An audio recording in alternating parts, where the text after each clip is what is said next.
జీ5 app download చేసుకుని పూర్తి ఎపిసోడ్లని ఉచితంగా చూడండి.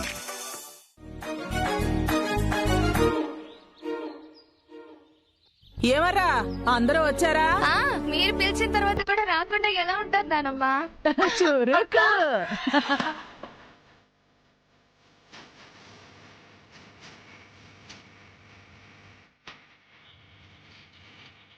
సరే, విషయానికి వచ్చేద్దాం.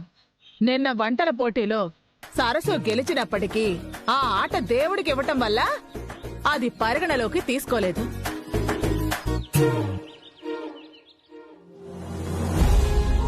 ఈ రోజు రెండో పోటీగా అత్తా కోడళ్ళిద్దరూ పిడకలు వెయ్యాలి.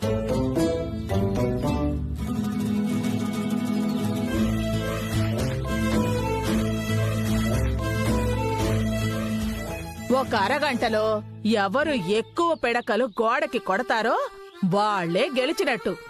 అత్తయ్య, వంటంటే ఆరోగ్యానికి మంచిది కాబట్టి చేయించావు. ఈ పిడకలెందుకు? ఎవరికి ఉపయోగం? ఎవరికి ఉపయోగమా? ఈ పిడకలు పొయ్యిలో వేసుకుంటే బోల్డు డబ్బులు మిగులుతాయి.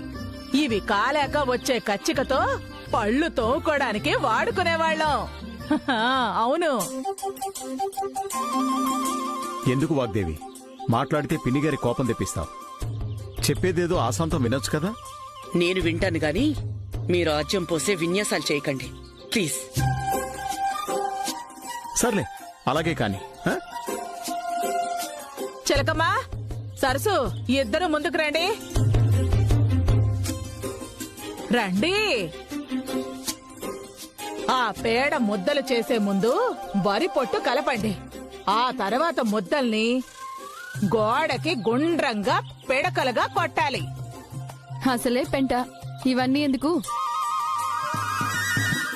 ఇది పెంట కాదు ప్రీతి, పవిత్రమైనది. అందుకే శుభకార్యాల్లో పూజల్లో ఆవు పేడ పిడకల్ని వాడతారు. వీటిని కాల్చడం వల్ల వచ్చే పొగతో పొల్యూషన్ కూడా కంట్రోల్ అవుతుంది.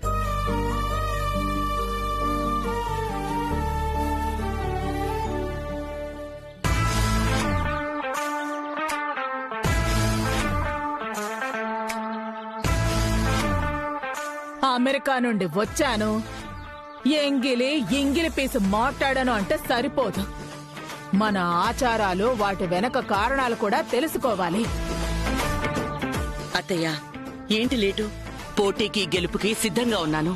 స్టార్ట్ చేయండి.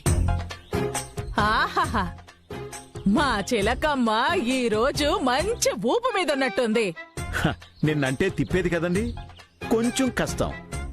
ఇవాళ విసిరి కొట్టేవి కదా. మీ చిలకమ్మకి అలాంటి విసులు. జీ5 యాప్ డౌన్లోడ్ చేసి అన్ని ఎపిసోడ్స్ పూర్తి ఉచితంగా చూడండి.